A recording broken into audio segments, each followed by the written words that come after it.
Hey everybody, welcome to our week 4 notes. This week we're going to be talking about something called box and whisker plots.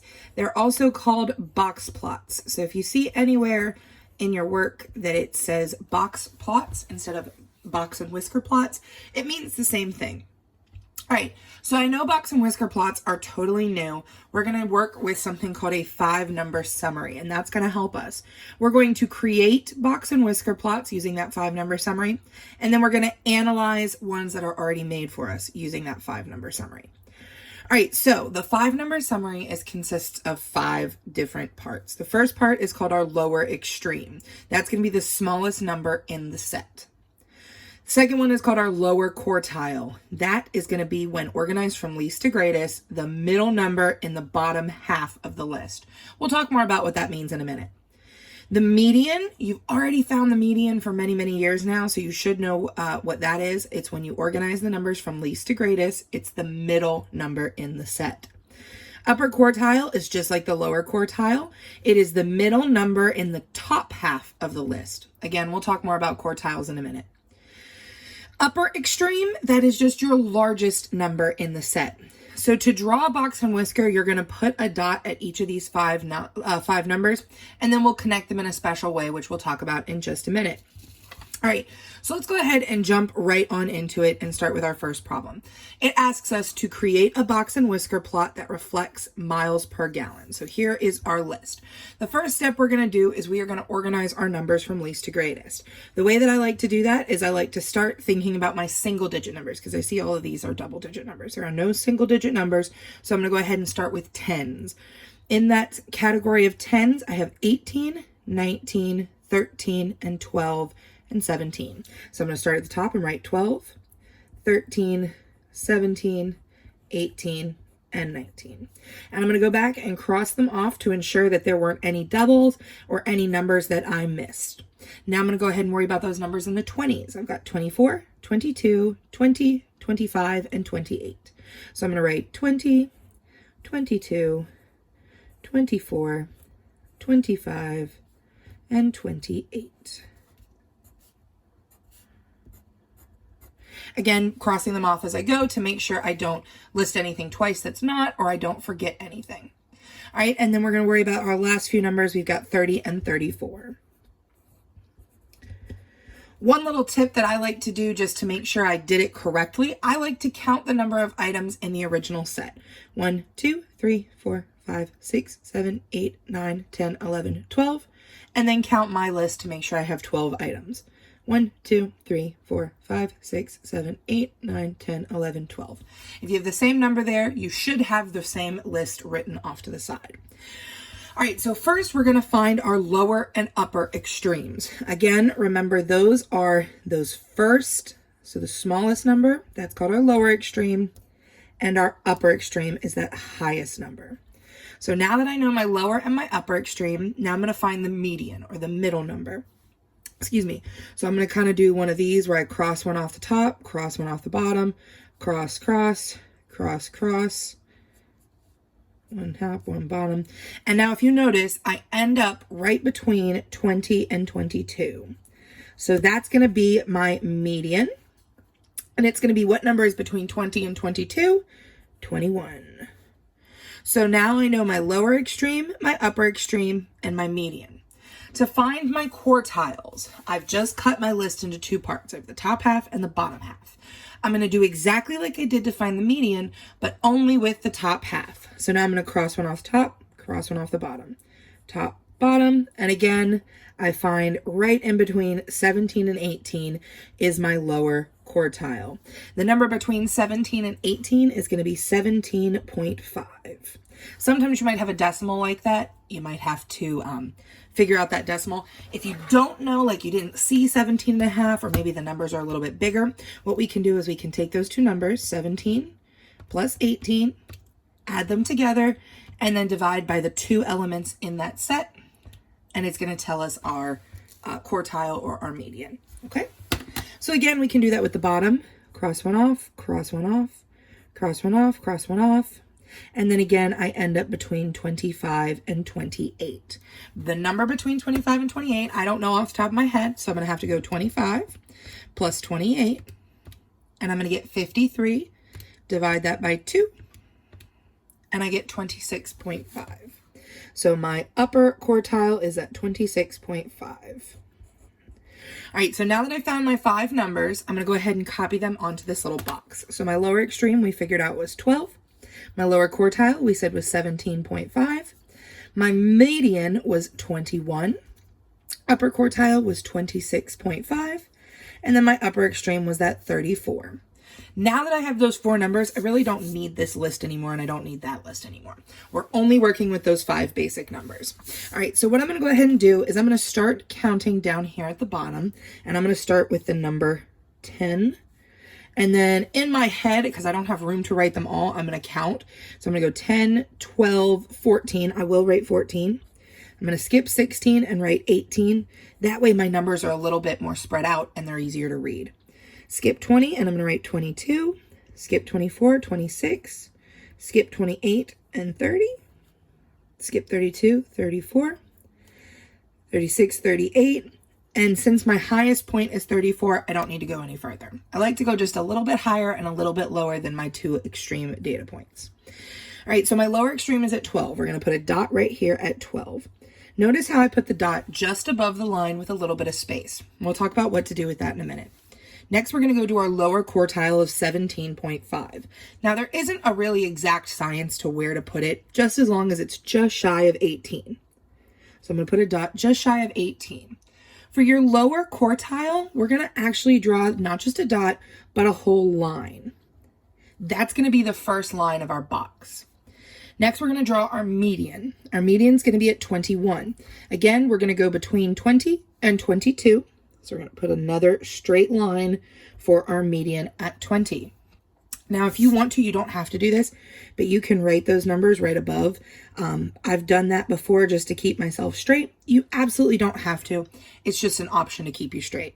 So we started with a dot and then did 2 lines.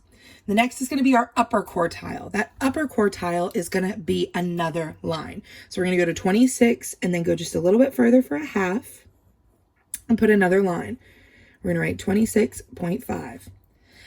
And then our last number is our upper quartile, which is 34. And our upper and our lower extremes are going to have those dots. So the way that we make our box plot is we're going to connect these 3 lines like this. And that middle section is our box. And now our whiskers are going to be these straight lines that connect on either side. So your box plot is going to look something like this. When we look at a box plot, now I'm going to come up here, it's going to look something like this. With a big box in the middle. Maybe the box is smaller, maybe the box is larger. It really doesn't matter, but that's kind of what we're looking at. So we talked about the 5 numbers. We talked about this being the lower extreme, upper extreme, median, lower quartile, and upper quartile. So lower extreme is that smallest piece of data. What I want to talk about are our quartiles. So if you notice, when we did that first problem, we cut our numbers in half. We cut our list in half down here. And we talked about the top half and the bottom half, okay? So the lower quartile is half of the half, or you can think about it as quarter. Just like it sounds like the word quarter, it is a quarter of the data. So these are your quarter points. If your median is your halfway, those quartiles are your quarter points. So that means from here to here is 25% of our data. From here to here is 25% of our data. That means that this middle box represents altogether 50% of our data. So the middle 50% is what's being represented by the box. Those 2 whiskers represent the upper and lower 25% of our data. All right, so let's keep going and make another box plot. If I were you, I would go ahead and pause it here, try to make my own box plot, but I'm going to keep on going. That way you're able to check your answers. Again, I'm going to list these from least to greatest. I'm going to look for any single digit numbers, and I see a 2, and that's it. So I'm going to write a 2 over here. Now I'm going to go to my tens. I see 17, 18, and 15. So 15, 17, 18. Excuse me. Now I've got 20s. I've got a 20 and a 21. So I'm going to write 20, 21. I see a 22. I see a 25, a 26, and a 27, and last but not least, a 29. Again, I'm going to count the number of elements in that original set just to make sure that I have everything included. I don't want to miss anything because it'll totally throw off your data. 1, 2, 3, 4, 5, 6, 7, 8, 9, 10, 11. 1, 2, 3, 4, 5, 6, 7, 8, 9, 10, 11. Excellent. I didn't miss anything. All right, so now we're going to go ahead and cut our data in half. Again, we're going to take one off the top, one off the bottom, one off the top, one off the bottom. Now, I like to go off to the side here. That way I can still read my numbers, but I'm still making a note of which ones I've already crossed off. So I'm going to do one off the top, one off the bottom, top, bottom, top, bottom. Now, if you notice this particular set, I ended up with one number left over. Previously, we had a tie. We were in between two numbers.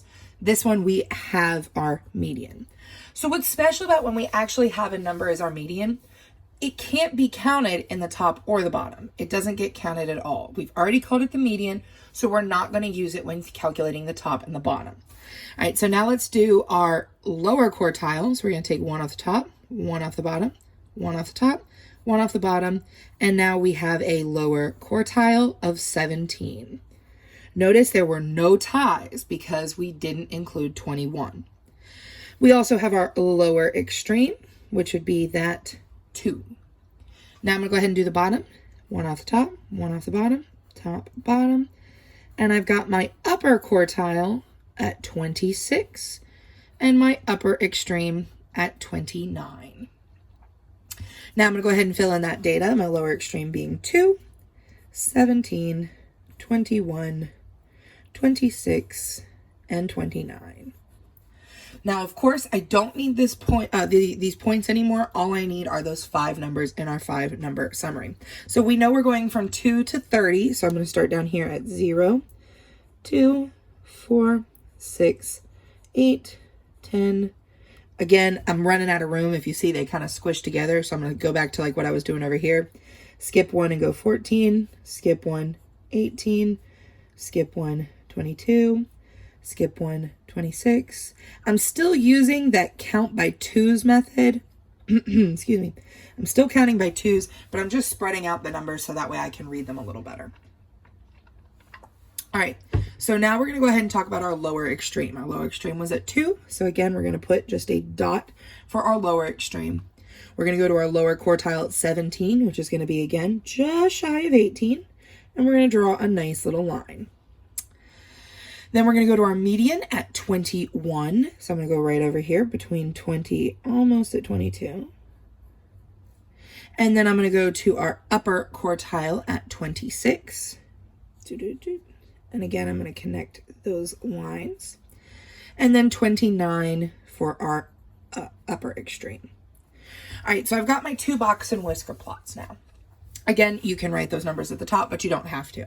One thing that I notice about this particular box and whisker plot, and you might notice this as well, this arm is a whole lot longer than this arm, this whisker. And that means that our data, there is more spread out data here. When it's shorter like this, our data is nice and close together and clumped up. When it's spread out, or maybe you have a long box, or one part of your data is really long, that means you probably have what we call an outlier, some extreme piece of data that's pulling your box plot one direction. That would be that 2. That 2 is significantly smaller than any of the other data. So it's really yanking that box plot and stretching it out. All right, so let's talk about problem number 3. We're talking about looking at a box plot. So they already made the box plot for us. We're just going to answer some questions. All right, what percent of the butterfly tents contain about at most 10 cocoons? So we're going to go here and we're going to look at 10. How much of our data falls below that line? Well, again, remember we talked about it up here with our little picture. We said that this arm represents 25% of the data. That this arm represents 25% of the data. So that would mean each side of this box would represent 25%. So really they're just asking you to count how many sections fall below 10. In this case, we have 1, 2 sections, so that's going to count for 50% of the data. Next, are the data more spread out below the first quartile or above the third quartile? Explain. So they're asking us here in kind of a strange way, which arm or which whisker is longer. If we see this whisker is a little bit longer, this one's a little bit shorter, it's like I said before, there's some kind of piece of data that's lengthening or pulling this arm out a little bit longer. So our data is more spread out in the first quartile. And that's because the arm is longer. All right, so we're going to find and interpret the interquartile range. So first of all, interquartile, that means in between the quartiles. So they want to know this box. How long is the box? So we're looking at 8 to between 12 and 14 comes 13. So what we're going to do is we're going to take 13, which is our upper quartile, subtract 8, which is our lower quartile. And so our interquartile range, the in between the box, is going to be 5 units or 5/10. And our last part of this question, what are the most appropriate measures to describe the center and variation of the distribution? All right, so we've got 2 parts here. The center. Is it in the middle of the data? So this center point, this median, is it a fair approximation of the middle? I would say yes, the center is very fair. It's a little bit off. It's a little bit closer over here to 15 than it is to 2. So you can say that it is skewed, which means which way is it leaning? And that line is not quite in the center. It's a little closer to the extreme, the upper extreme. So it's going to be skewed to the right. And then the variation of distribution, we don't really have to talk about. We can get that in there with skewed right. Okay. At this time, we are done with our notes. I had to check and make sure there wasn't another problem for us to do. We are done with our notes. Your job is going to be to complete the independent practice. Got a couple of good practice problems there for you to draw some box and whiskers on your own. If you have any questions, feel free to shoot us an email. See you soon. Bye.